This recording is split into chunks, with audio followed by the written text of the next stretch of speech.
Everybody, my name is Dustin. I'm the game director on Heroes of the Storm, and I have an actual professional here helping me today shoutcast this game. I've got with me... It is H the Husky. I'm also going to be controlling the camera, which I'm really excited about right here. But we're actually just jumping right into the game. Would you like to go ahead and introduce our players? On the left side is the blue team. We've got Uther, we've got Nova, we've got Gazlo the Tinker, we've got Zeratul, and we've got Murden. Some heroes we didn't show you there at BlizzCon. And on the right-hand side of the map is the red team. We've got Nazeeba the Witch Doctor, we've got Tyrael, we've got Falstad, we've got Stitches, and we've got Tyrande. This is your game design team from Heroes of the Storm. These are the same guys that played at BlizzCon, and I got to tell you, they're absolutely out for blood here today. Now, as this game gets underway here, right at the beginning stages, is there anything you want to quickly go over, so if there's anything the viewer needs to know? So on this map, what you're going to see happen is the Raven Lord is going to put tributes randomly out on the map, and he's going to ask the heroes to gather those tributes. The first team to gather 3 tributes is going to curse the enemy team, and then when their enemy team is cursed, their towers don't shoot, their minions have almost no health, and you'll see a really dangerous game of sort of offense-defense go on, where the team that's been cursed is really just trying to hold a line, while the team that has cursed the enemy is really pushing and trying to be very aggressive. Now, it does look like we have Stitches going to be hanging down here in the bushes, trying to get the hook there on Zeratul. Not going to be happening, as it is 3-on-2. I think he was trying to do a surprise attack there. That wasn't going to quite happen. And really quickly, before these players super engage, there are neutral creeps on the map. Are they able to get those early, or is that something that's saved for later? That's much later in the game. You'll see occasionally there'll be a hero like Goblin Tinker can sneak around and grab some early game creeps, but it's very difficult to do for most heroes. Una's even a little bit of trouble there. I think he's going to take a hit. Oh, he just barely escapes. Murden and Nova really trying to press their advantage there, but he is going to make it to the fountain, and he's going to heal up. In the bottom lane, you can see Tyrael coming down. Trying to see if he can get a pick off here on Tinker, at least push the lane back, and it looks like he's not going to be able to do a whole lot down there.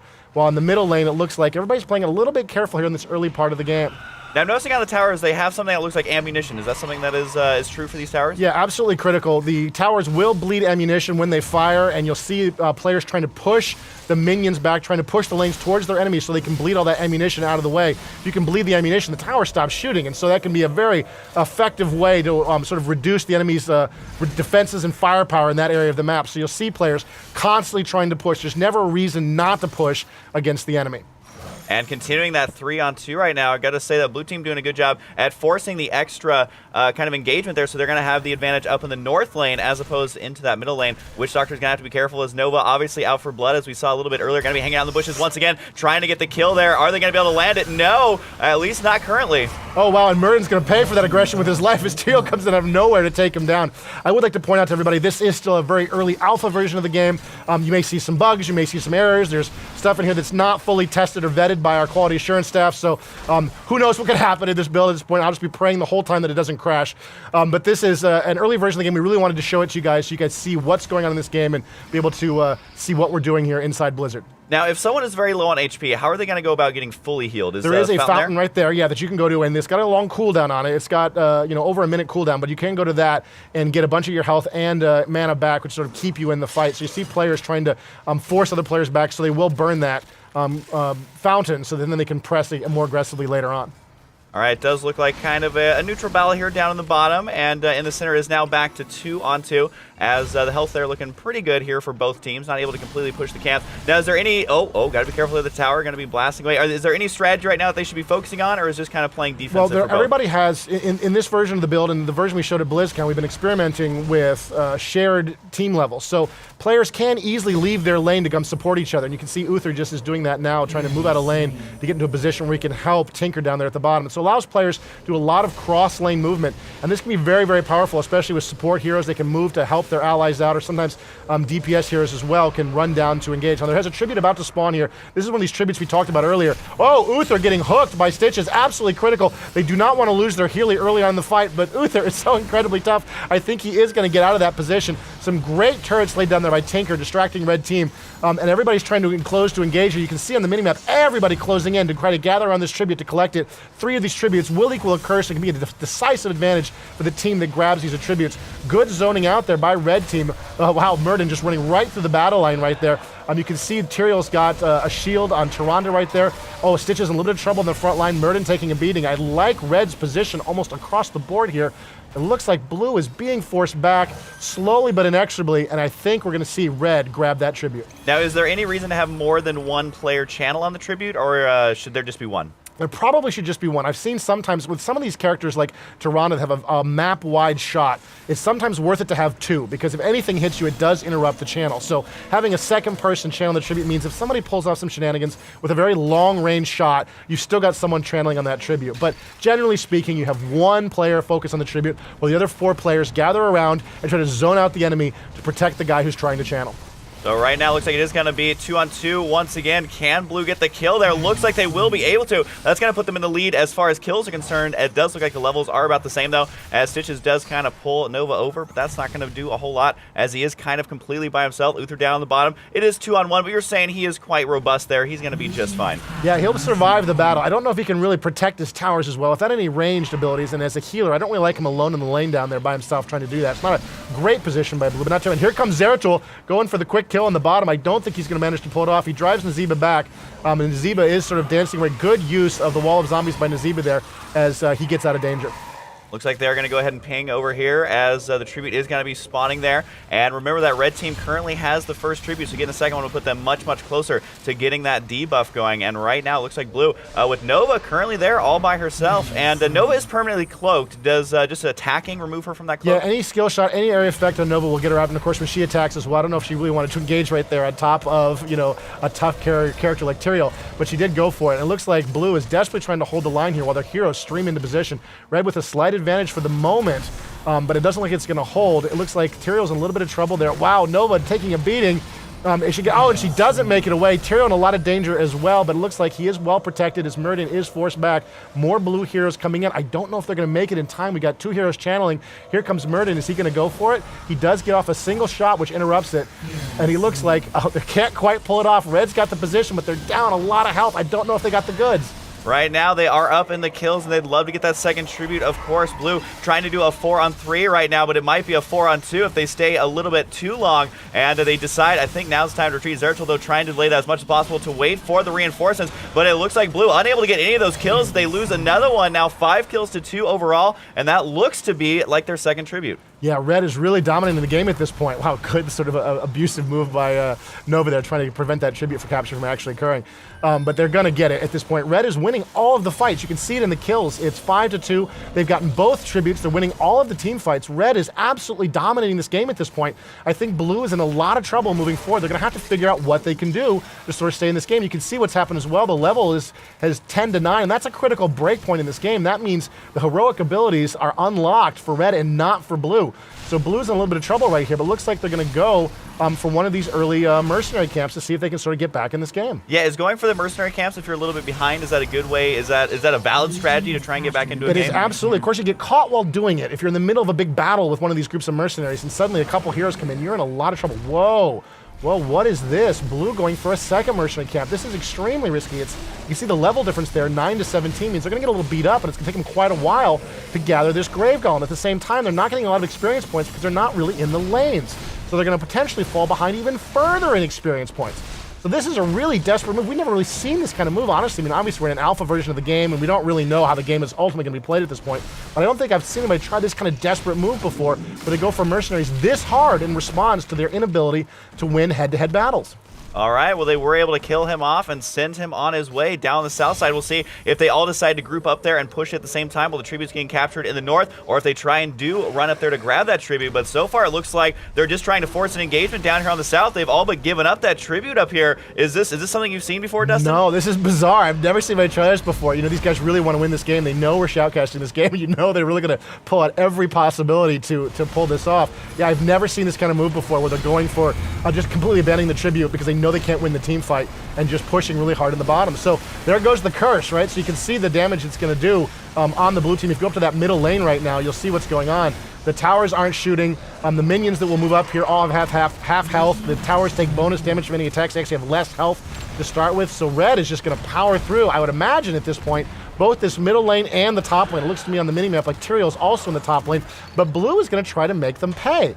Blue knew they were going to lose that tribute, and now they're down here in the bottom lane with this fairly tough Grave Golem, and they're pushing really, really hard, completely abandoning their defenses. There goes one of the forts for Blue team. and blue is going to push hard on red. Now it looks like red has gathered a few guys down here in the bottom lane to try to slow this down. Great heroic ability by the Witch Doctor there. He's got that spirit moving around. Does a ton of damage, and he's protected by that wall, so they really can't get at him while he's channeling. You can see that thing just roaming around, trashing everything in its path, and that will push blue team back. I don't know if that worked out for them or not. They got some damage done, but at the end of the day, they did lose 2 forts up front. They only got 1 fort destroyed in that bottom lane. Yeah, you can see there at the top that the kill's still going to be favoring red team, and they're also now 2 levels behind. You're mentioning the lack of experience that's really starting to kind of show off right now, and I think that's why red wanted to push and then fall back to try and get a team engagement there. It does look like trying to take even more of these mercenaries over here. That's not going to happen. Are you able to do that? Can you steal your opponent's mercenaries? You can, but in this position, that was highly risky. All the enemy players were in the area. They were all lurking around. I don't really know if I like that move. It looks like, oh yeah, Gazzo's going to pay for that mistake absolutely with his life. And the important thing for these teams at this point, right, for blue, you would think, and I don't know, they've already done so many unexpected things in this game. Oh, Uther in a lot of trouble out there. The important thing for them to do is to spread out and get to a point where they can start gathering some experience points and get back into the game. Like I said, they've already done a number of weird things I didn't expect them to do, so we'll see what they actually try to do to stay in this game. Yeah, falling further and further behind as far as the kills are concerned, and they're kind of split up right now. So it looks like they're trying to maybe split the defenses here of red, but currently they have 3 on the bottom, 2 in the center here, and it looks like Stitch is maybe looking to kind of roam back and forth. We are kind of having, after all that nonstop action, a quick little break here, as I think the team's trying to figure out what their next move is. Yeah, blue is spreading a little bit, trying to pick up some EXP so they can get back in the leveling game. They're 2 levels behind again, right? So that's causing them some pain. They've got presence in 2 of the 3 lanes. Red's only got presence in 2 as well, so they're not getting much for that at this point. Not a much advantage. Oh, it looks like blue has, red is going to be pushing hard on the bottom there in the 3rd lane with 2 heroes down there. And it looks like red really wants to pick up some kills here. They're sort of lurking around, trying to pick off any blue heroes they possibly can. Tyrael drops Nova, another kill for red. Yeah, it looks like there may be another engagement down here in the bottom, as there hasn't been that much action here aside from the base race. It does look like Witch Doctor in a little bit of trouble right now. He is kind of overextended. Stitch is trying to save him. Not sure what's going to happen. No, it's not.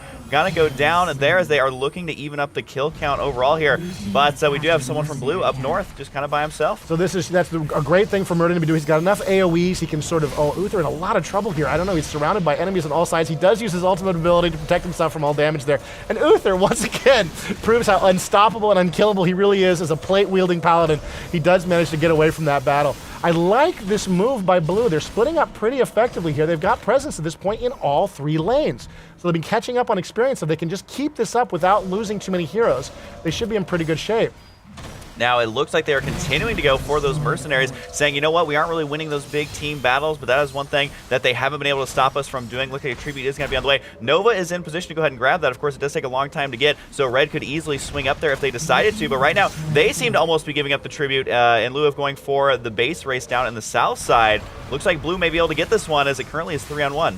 Yeah, this looks a little rough. There's Gazzo in a little bit of trouble there. He's going to dance away. Good kill by blue. They needed to get these kills if they want to secure any kind of tributes. And yeah, it looks like red is just really going to honey badger that bottom lane. They were really excited about, oh wow, great use of a skill shot there, long range ability to try to prevent that capture from occurring. And red does seem like they have some interest in trying to grab this. Oh wow, Nova manages to drop Falstad, but she got hooked at the same time, and the tribute is picked up by the blue team, the first tribute they've captured so far. And the battle continues over here, and that is a big pickup here for blue. But of course, they have to do it 2 more times. And the fact of the matter is they are still behind in kills. They might actually be able to pick 2 up right here, which would help even up things in a big way. Going to be freezing them in position there, but I think that's going to end up favoring them. There is going to be a mercenary moving through the center, though. Wow, rough. They're going to lose a couple of heroes there. Red did take all of that time when they were losing that fight to pick up a mercenary camp of their own, and it looks like Nazeeba's going to try to ride those mercenaries to victory there towards that middle lane. It looks like blue down here at the bottom. Are they going to go for another golem? Is that where they're headed with this? They are. They're going to go for another golem. And if you look at the levels, they're still down 1 level. It's not a critical level, 16 to 17. It's not like level 10 where you're seeing a breakpoint where you suddenly have got your heroic ability unlocked, or the all-critical breakpoint at level 20 where the storm power is unlocked, and those are incredibly dangerous. But they are going to go for another one there. Meanwhile, Zeratul is sort of fighting it off in the middle lane there, trying to hold back those mercenaries. And there's the Grave Golem pushing bottom lane again. This is like that sore tooth. They just keep worrying again and again and again, seeing if they can break through and destroy that palace. Now, I gotta say, this Golem's also kind of all by himself. There is no red anywhere to be found to slow him down, and he definitely does do a lot of damage to those defenses as, again, just going for more and more mercenaries here, kind of seems to be Blue's plan right here. And right now we are tied up on the tributes there, but again, it is going to be a little bit slower of a movement. What do we have going on up here? Looks like a return. They're returning Cinder right now, but getting their own golem. Yeah, they're trying to get back into this game by doing the same kind of thing, and they see that Blue is not going to really engage them aggressively in a team fight. And you can look at the levels now. They're the same again. They've actually evened this up. This is incredible. Blue is absolutely back in this game. They could not win a fight to save their lives early on in this game, and now they are right back in, but just using the pure strategy of going for those mercenary camps, and it sort of kept them in this game. Big fight here, developing while that Grave Golem is pushing both top and bottom. Huge battle between these players. Now, you also got to remember that the golem on the bottom did get the kind of head start right there as the kills are starting to pile up here for both teams. The golem's just kind of marching right into the main base, completely uncontested. So at this point, Blue needs to kind of bide their time and buy as much time as they possibly can, because it almost seems like the golem's going to be doing it, winning it for him if it goes completely unchecked. Yeah, with nobody down their gauge. And look at the levels. The levels have actually just even again, but there was a slight advantage there for a moment to Team Blue. And if you look at the kills, Blue is actually up, and they're a little wounded. Gazlo's pretty beat up, but they're still up. They've actually dropped 2 enemy heroes. Oh my goodness, and the hero Grave Golem is going to go for the kill on the core all by himself. They absolutely pushed that. The tribute going unnoticed by both teams at this point.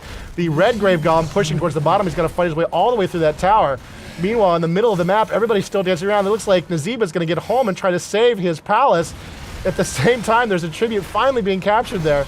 Unbelievable. I can't believe the amount of damage those mercenaries have done. Yeah, and one thing I really like about this map is it seems like there are many different strategies you can take. You can either defend, attack, grab the tributes. You can go for, of course, the Grave Golem like we're seeing, or you can try and force the team engagements as they're scrambling around trying to figure it out. As Blue seeming to kind of, dust off that early disadvantage they had, they're going to continue going for the creeps right there. And they've evened it up on kills. You can see that as well, and they've evened it up on levels. So Blue, who I really thought Blue was dead in this game. There was no way. Once they lost those first 2 tributes so decisively, certainly if I'd been playing at that point, I would have been like, I just want to quit out at this point. This is a disaster. But they're right back in it. And I think this is a very even game at this point, even with a slight advantage to Blue. Oh, good hook there on Gazlo. He's in a little bit of trouble. There's so many enemies around him right now at this point. He's going to take an absolutely great ultimate there by Tyrande. It looks like Gazlo is going to skate away with the heal from Uther. Uther just relying on his absolute toughness to get in there and heal his allies. He is in a little bit of trouble. Stitch is on his mount, hunting for the kill. And we have lost Tyrande at this point. She is down. Another hero down for Red, as Blue is sort of falling back from this Red aggression. Yeah, and we're basically waiting to see, can Blue win a major team fight? They've really struggled with it throughout this game. Looks like so far they are getting pushed back, but of course they still are up that 1 kill so far, trying to retreat all the way back home into their main base right now. And they're just going to have to play defensive mode right here. Now, is Red overextending, or do you think that this is going to work out? I don't know. It looks a little risky to me. They're pushing him pretty hard. You can see that Muradin is right back up. He's gotten the heals. He's gotten the fountain. He's right back in action at this point. I don't know. They're doing pretty well here. Oh, Nazeeba in a little bit of trouble. Zeratul with the kill. Absolutely well done. That's Brett, one of our balance designers. Really great player. And there's Tyrael drops as well. He does explode on death, but he takes very little damage on that. And Stitches drops as well. You were totally right. They absolutely did overextend. Falstead, the only Red player still in this game. He's going to try to go in for this tribute grab, see if he can get something done. But Blue in hot pursuit, I don't really know if he's going to be able to pull it off. Yeah, he's trying to make it worth it for his team, but he's trying to be a hero. But when it's 4-on-1, that is very difficult to do. He's got to go ahead and retreat on home. This is going to be a perfectly timed tribute here for Blue. It seems like they have the momentum swing of the overextending Red, able to clean those up, able to get the mercenaries up in the north, and then also able to get that 3rd tribute right here. So is there anything Red can do to try and hang on? Oh, they have got to scramble and get some of those heroes back in the game. We've got only 2, maybe 3 heroes that are going to make it up in time at this point. The overextension is going to cost them severely with that tribute popping there at that point. Oh, wow, and level 20 for Blue. That's the Storm Powers. That's a huge spike in power in this build. That's going to give them a huge advantage pushing into this position. I think Red is in a lot of trouble. This was their game to lose, and it looks like they may have actually pulled off the defeat. As Blue is closing in for the kill here, they're going to drop all of the fortresses here in Red's base, and Red has got to scramble. They got 2 heroes, almost 3 coming in to defend this base, but at level 20, 21 at this point, you're going to see that palace absolutely melt under this withering barrage of fire. Yeah, it looks like the heroes cannot spawn quickly enough here. They're trying to defend, and that is going to be it. Blue team able to take victory there. And Dustin, that was definitely a back and forth game. We were able to see lots of different strategies utilized. Do you have any last words for this game? That was incredible. We haven't seen that strategy before, and I'm super excited that these guys pulled that off in this game. It was really fun casting this with you, man. Thanks for coming in and doing this with us. Absolutely. It was my pleasure to be here. I'm super excited for when this game comes out, Dustin. This was an awesome game, so thanks for having me.